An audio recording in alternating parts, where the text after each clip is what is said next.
pinagbawal. Yan o, sa bundok ng lalala. Ngayon lang ulit ako nakapunta dito. Matakot na ako. Taas. Oo mahirap akong kagatin na ng mga Pang ano daw yan o, pang oray ka ba pang sipon. Ayan. Pagod ang mga person dito. Kuya, bakit ka nakakapag-slide? Akyat tayo sa bundok tapos may hawak-hawak ka na bike. Oh my God.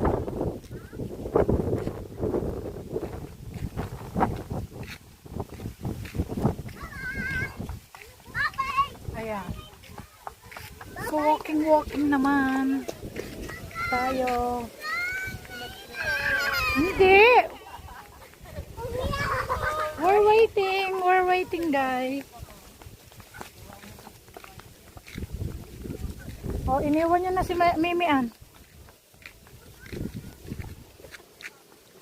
Hintayin ko si Mimi Ann, baka mamaya kwan. Yan oh, paakyat na naman kami doon sa mas mataas pa. Oh my God.